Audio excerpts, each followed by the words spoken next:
OnTheGrid Podcast. Hello and welcome to yet another episode of On the Grid Podcast. I am your host, Adrian Kita, and I'm joined by my lovely co-host, Harvey Todd, as we discuss last weekend's Monaco Grand Prix and also have a little bit of news to bring you, especially with Sergio Perez's new contract at Red Bull until 2024. Let's start with that news first, Harvey. Red Bull have secured Sergio Perez's future for the team until 2024. With this season's performances, I think it's a very, very deserved contract. Yeah, I mean, we were coming into the season, weren't we? We were saying, well, you know, it could be Verstappen to run away with it, it could be Leclerc. Sainz, we also threw into the mix, didn't we? Well, Sainz is nowhere in relation to Sergio Perez, who, if results swing his way next week in Baku, I think we are Baku next week. If results swing his way, he, I think, could be top of the table, which is incredible. The job he's done, fully deserved the win. I'm sure we will get onto it later on, but he fully deserved that win in Monaco. A little bit disappointing to see how it ended in Spain the other week, but you know, ultimately that's the job of the number two driver, is to support your teammate who is going to go for the bigger and better things. But tell you what, Sergio Perez last year, we'll talk about Abu Dhabi. You know, he played a large part in Verstappen's success. He also got a couple of wins, which won't do him bad at all. He's getting better as the races go on, and it's great to see him tied down for another 2 years because he's doing a tremendous job. And you know, maybe there was doubts maybe this time last year. Is it the second seat curse? Not at all. Sergio has done a wonderful, wonderful job, and more. Here's to more. And do you think maybe, like we mentioned, Sergio Perez is a kind of number two driver. Do you think that Christian Horner will look at the situation currently? Obviously, in the standings, it's only a 15-point gap between the two Red Bull drivers. Do you think that if Sergio continues to soar up the table, and like we say, if results swing his way in Baku and he ends up at the top of the table, do you think that that level playing field will be put into place as it is in Ferrari type of stuff? I'm not sure. I know you've just said it's a level playing field at Ferrari, but there's definitely, I think Leclerc getting the preferential treatment, as I'm sure Max will be in Red Bull. But I think it will be interesting to see if that pendulum does swing over the next couple of races, because we said it last week. You know, the pendulum swung in Verstappen's favour. Well, you know, if it swings again, Leclerc, the way he's going, his momentum from the start of the season sort of dropped a little bit, and I think it really is Red Bull in both championships now. I think it is theirs to lose the way it's going. Obviously, we've got loads and loads of races left. We've got 6 months of the season left. Anything can happen, but I think it will be interesting to see, over the next couple of races, say if we reevaluate this on the 1st of July after Silverstone, say. You never know. I wouldn't write it off, but you know what Red Bull are like. They've pretty much thrown Ricciardo under the bus for the sake of Verstappen. So I think it'd be unlikely. Now moving on to matters of the Monaco Grand Prix. It was obviously a mixed weather Monaco Grand Prix. Bit of dry, bit of rain, bit of everything, to be fair. Bit of drama, bit of everything. It had a lot. But I think we should start off with qualifying. I wasn't watching qualifying per se. I was at the playoff final, the League Two playoff final, which Stags lost. It was a dark day on the Saturday, but on the Sunday it was even dark because Shaw didn't get the win, unfortunately. But we'll talk about the race a bit further along the line. Let's talk about Q1, which started brilliantly for Ferrari. Leclerc and Sainz led the Q1 session, with George Russell in third, with a bottom five of Alex Albon, Pierre Gasly, Lance Stroll, Nicholas Latifi, and Guan Yu Zhou. I think we can start off with Pierre Gasly as the anomaly there. It's really been unexpected to see his decline in qualifying. Obviously, Barcelona knocked out in Q2, Monaco knocked out in Q1. What is happening with Pierre Gasly's qualifying? I can't put a finger on it. Is it just poor performances that are hindering him? I'm pretty much going to repeat what I said. Was it last week? Was it the week before I said it? I don't know. No one can put the finger on it, really. I'm not sure Pierre can himself, but, you compare it to his teammate Tsunoda, who I think a lot of people were starting to write off. Even before a wheel was turned this season, we were saying, yeah, Tsunoda's probably going to struggle, probably going to get replaced by, say, a Yuri Vips or a Liam Lawson into next season. Well, actually, could it be Pierre? I know it's crazy to think, having, he's a Grand Prix winner. He's been on the podium a few times. He's done so well in qualifying last year. He's pretty much a regular in the top 5. Definitely, he was always in Q3, whereas this year he's starting to struggle to get out of Q2. I don't think the AlphaTauri is as strong as it was last year, but even still, you'd expect a driver like Gasly to be near his teammate. I mean, we'll just look at the Q1 times. He's 5 tenths off, and at a circuit like Monaco, that's a big chunk of time. And it's not like it's Spa where it's the longest track on the grid. That maybe be a second somewhere else. Well, it's a big difference at Monaco. Well, Alex Albon obviously qualified 16th, which is, I want to say, probably one of the better performances for Williams. What have you made? What did you make of him in qualifying at Monaco? Because the race was a bit of a different story, but qualifying was relatively good for Alex. Yeah, like I've we've said it pretty much throughout the season, haven't we? Albon's been very, very consistent. He's always challenged to get into Q2. Unfortunately, it didn't happen this week, but with Baku next week, he might well be in there. I think if you compare him to his teammate, now we've started to get a little bit of relative performance now. I think he's doing a wonderful job, whether that's just Albon being really good, which I'm sure it is, or is it Latifi just being not good at all?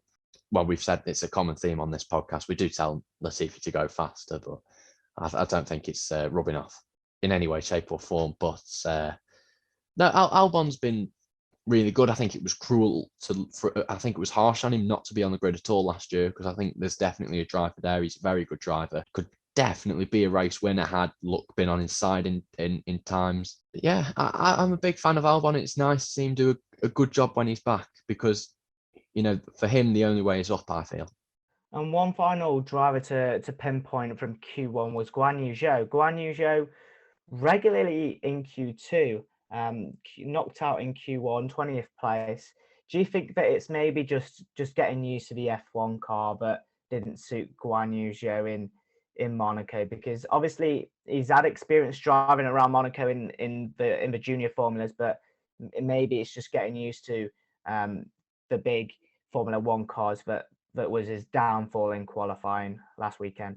Yeah, I 100% agree. I mean, he's over a second off Latifi. I didn't catch too much of Q1, to be fair. I didn't catch much of quali at all.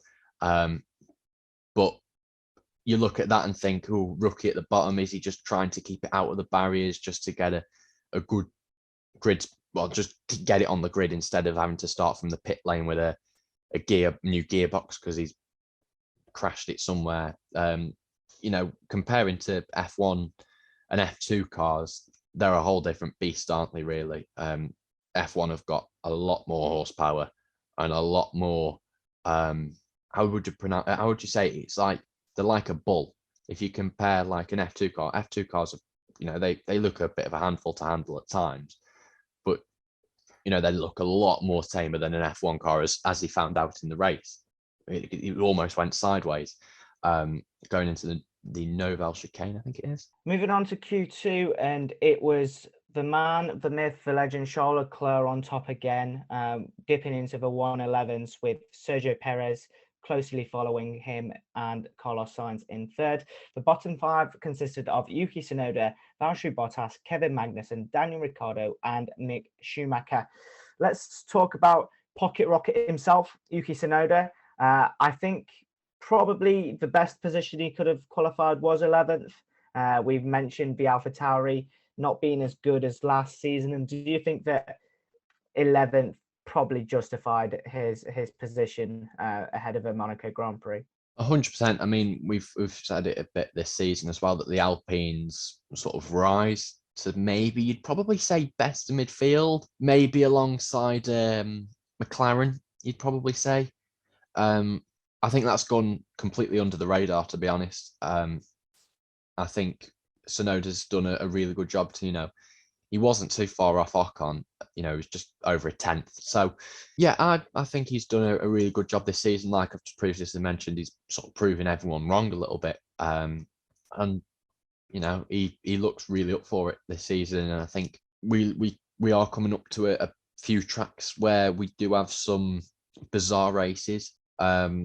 We have some surprising results, and if he can keep it, keep all four wheels together, keep it in one piece, we might be looking at a top 5 for Tsunoda, which would be incredible to really round off a really good first half of the season. Moving on to Valtteri Bottas. Obviously, Q1 wasn't brilliant. He qualified just ahead of Alex Albon in 15th. Q2, 12th. It's not like Valtteri to qualify outside the top 10, but yet again, I feel that it was probably the best that he could record. And I don't think he could have done much better with obviously Tsunoda being 11th, Kevin Magnussen 13th, and then Daniel Ricciardo 14th. The blip continues for DR. It's hard. Like with Gasly, I think it's hard to pinpoint what's happening with Daniel Ricciardo, because Norris qualified 5th. He qualified 14th. What is happening? The bit you mentioned, you missed off Norris. Norris qualified 5th with tonsillitis. I don't think it was this weekend. I think he was fully fit this weekend. He was still struggling, especially Saturday. He was still struggling a little bit, but even still, he's just recovered from it. We'll ignore what I said about Daniel Ricciardo in predictions last week. That was really silly of me. But no, Ricciardo, it's a little bit, would you say, worrying? Maybe the direction that he's going now, because it looks like his options are slowly starting to run out. There's already talk of, we are getting into silly season a little bit, but there's already talk of drivers replacing him. It's not a great look when an IndyCar driver is getting talked about to replace a multiple race winner. It's a worrying time for Daniel Ricciardo, and if he's going to keep his seat, he's got to start picking up that pace. And performances as well. But Mick Schumacher qualified 15th. And moving on to Q3, Charles Leclerc claimed pole position like I said he would. I think that was nailed on for Charles Leclerc. I think his qualifying performances, in Monaco, just pinpoint that he is a Mr. Saturday for Monaco. His race performances aren't there, but we'll talk more about the race a bit later on. Obviously, Leclerc in first and Carlos Sainz in second. A Ferrari 1-2 with Perez in third and Verstappen in fourth. A Red Bull 3 and 4. Harvey, let's talk about Red Bull once again. Was it a bit of a shock that Sergio Perez kind of out-qualified Verstappen for what feels like once in forever, once in a million chances? We obviously saw what happened in the latter stages of qualifying, but did it come as a shock that Perez was third and Verstappen was fourth? Short answer, yes, but it wasn't by too much at all. I think Perez had a bit of fire in his belly after Spain, and I think he's executed it perfectly. Verstappen P4. You are always worried, especially at a track like Monaco when you're in amongst the pack, because anything can happen down into Santa Voss. And then obviously as the rain starts coming, I know we didn't start on a standing start, but you look at that and think, oh no, what's going to happen now? Because I think he is due a little bit of bad luck. I think Leclerc's had a bit of bad luck. Perez obviously has had his bad luck in recent races, and Sainz has had his spins. So it was worrying, but no, you'd take a P4 over a P14 any day, wouldn't you? Moving on to P5 man Lando Norris. I think short answer for that, incredible. To put it on the third row of the grid, ahead of a Mercedes, an Alpine, an Aston Martin. We'll talk about the Aston Martin of Sebastian Vettel because that was a shock as well. But to obviously be struggling a little bit with tonsillitis. Obviously, he'd recovered fairly well after it, but obviously it was back-to-back weekends. I think it shows the potential and the expertise that Norris has gained in a short space of time that he has in F1. Yeah, and I think we'll go back to the AlphaTauri argument. Is it Norris being very quick, or is it Ricciardo being really poor? If we look at the relative pace, I think you look at that qualifying and you say, well, I think you'd maybe put McLaren and Mercedes on par, but then you've got Ricciardo that's not showing it at all, which is why I've compared them to Alpine earlier on. But no, Norris has been really, really good. He just needs.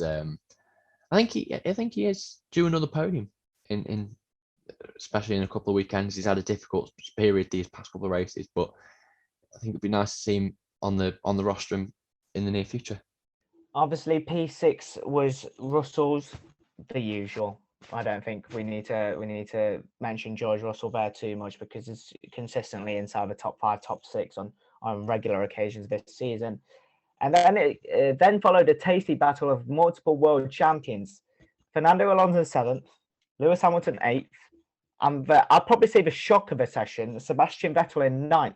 Where has that pace come from?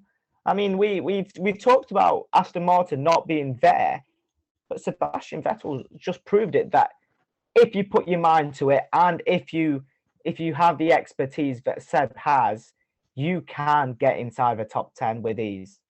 And there's no shortage in laps around Monaco. I think the older and the wiser you get, the better you do at Monaco. I think once you learn where the naughty corners are, if that makes any sense, the corners with a naughty barrier that wants to lure you in like a magnet. He's won round Monaco before. And obviously car performance doesn't really make a difference in Monaco, if that makes sense. It's sort of bravest wins, especially as you get round to sector 3, especially sector 1. But no, not taking anything away from him. He did really well to get it into Q3 and then to pip Ocon, who's also done all right in quality as well. It's been really good, and hopefully, please take this into the next races. We want Seb in the top 10 more often. We don't like seeing Seb down in the dumps. We like seeing happy Seb. The biggest cheerleader for Sebastian Vettel, Harvey Todd.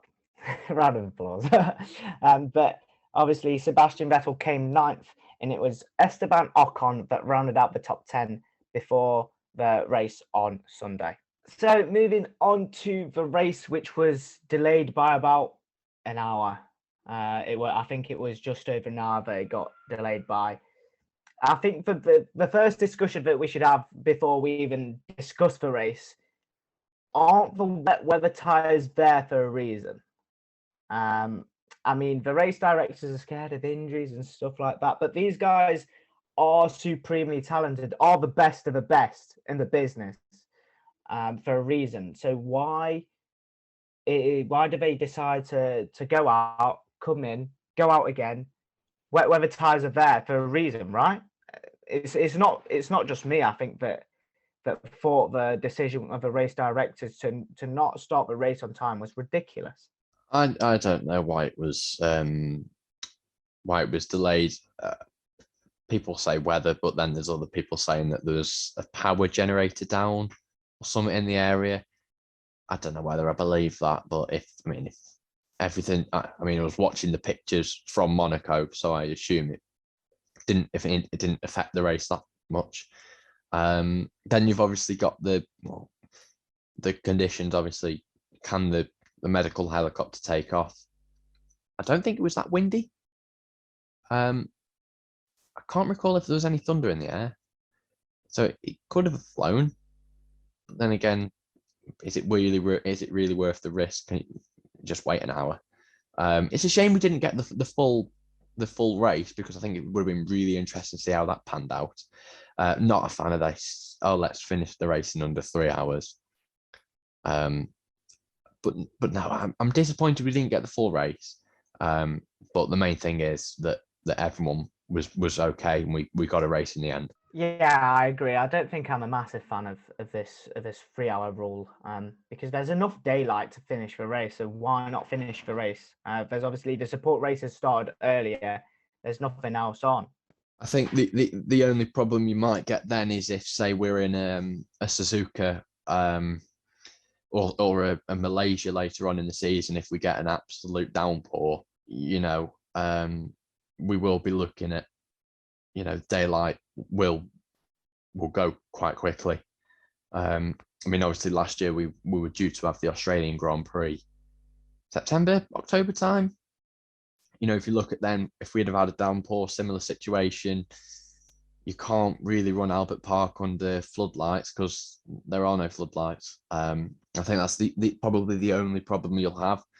But I suppose then that's up to the race organisers to fit that in the calendar, if that makes sense. To just, you're not going to hold the British Grand Prix at 2:00 at Silverstone as the last race of the season on December the 12th, are you?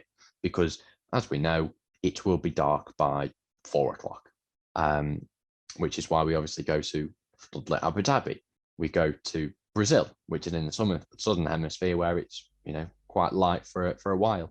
Yeah, I suppose that could be the only issue, but I'm just thinking that if the race organisers put on a specific event at this time of the year, they've obviously got to consider that there may be some rain, etc., and whatnot, stuff like that. It was like when we used to race at Malaysia. That was like in the middle of monsoon season, so like you obviously are going to get a downpour at least one point in the weekend. I mean, if we are in a country maybe where daylight draws in a bit sooner, just start the race an hour earlier. Because I think in 99% of cases, I think, well, personally, MotoGP starts earlier because F1 starts at 2:00 UK. All you have to do is swap around or start MotoGP an hour earlier, swap it. Anyway, this isn't MotoGP, but the point sort of stands. It's like, there's ways to alter the running order or the calendar to fit in enough time for a race to happen. But with that being said, we obviously, as soon as racing started, Stroll binned it, Nicholas Latifi binned it, and then you're just thinking, oh, here we go again. Are they gonna red flag the race? Are they gonna stop the race, etc.? But that wasn't the case. It was able to continue. They obviously pulled out the safety car, and Leclerc led the drivers over the line. But nothing kind of changed. It was for the next couple of laps. Obviously, we saw Pierre Gasly pit onto the intermediate tyres, which saw him rocket up the ladder. But nothing changed inside the top 10 until the leaders started pitting. And I think when obviously Red Bull came in for their double stack, Ferrari's earlier pit stop a lap before, they tried the undercut, but the overcut looked far more superior. Leclerc wasn't completely up for it. Sainz wanted to stay on the wet weather tyres. They pulled in Leclerc for no reason, I don't think. The man didn't want a pit stop, but he got pulled in and he dropped down to fourth. So I think at that point, I think you've got to hold your hands up and say that Red Bull played the strategy call absolutely spot on. I don't know if any listeners have heard Leclerc's team radio from the pit stop. Number one, if you don't like swearing, don't watch it. Number two, it just seemed like a bit of confusion. Ferrari told him to come in, but then when Leclerc had turned into the pits, they told him to stay out, sort of similar to Lewis Hamilton at Hockenheim a couple of years ago. It was a complete mess. I don't think they thought Sainz was going to come in just before him. It was a bit of a mess, and that's why they've come away effectively empty-handed. And then obviously from that point onwards, it was Perez leading the race with Sainz in second, Verstappen third, and Leclerc fourth, and that's how it stayed. But nothing changed within the top four. Obviously, the Ferrari guys and and Verstappen were closing on Perez, but Perez held on to the race lead for the entirety of the race from there on in. It was expert win, I think. From the point of a pit stop to the race finishing, obviously we saw the timer go down, so we didn't actually know what lap it was, probably like 50 or something. But yeah, it was an expert win for Perez. I think the best part of the performance from Perez was the fact that he avoided that bird that went across the track. I don't know if anyone caught it, but there was a bird and he flat spotted his mediums pretty much straight away. Fair play to the lad. You know, take some doing that to avoid a bird that was coming in at some speed across the track. I don't know why we're analysing this, but, you know, it's a talking point from a rather uneventful Grand Prix. But there we go. Yeah, like you said, it was relatively uneventful after the whole intermediate wet weather tyre chaos and the downpour that came just before the race started. Can we talk about the controversial pit stop line thing that was like controversial for about 20 minutes, then the race direction just shut Ferrari down, and it was just like, that's just probably as exciting as it got for Ferrari. Was, we might actually have a win here. Oh no, Verstappen's corrected it onto the white line to keep it out of the wall. To be fair, we spoke about this, and I got rather excited when David Croft said it, and the replay was shown on Sky. I got rather excited. I knew that nothing was happening, so I don't think we need to speak about it, because I knew deep down that the race director wasn't going to go, yeah, it's a slam dunk penalty. He was just trying to correct it, but there's nothing else he could have done unless fans wanted him to bin it in the wall, which most fans probably would. I wouldn't have. I mean, I want clean racing. I don't want a driver to bin it in the wall because he crossed the white line. But yeah, I don't think we need to discuss that in its entirety. I just want to jump in there as well and just say it's a handy thing that's been sort of weaved this weekend to save any confusion from in later weekends, you know, where driver is going to be so scared of correcting it onto the white line to the point where he does crash and cause an accident, which no one wants to see at all. I think it's really good that it's been sort of just like, right, we know that rule now, and hopefully it's consistent now between now and the end of the season. But obviously, if you do cross it deliberately, then by all means, you're having a penalty slapped across your face. Moving on to P5 man George Russell. Yet again, I don't think we really need to speak about this. It's just consistent driving from George.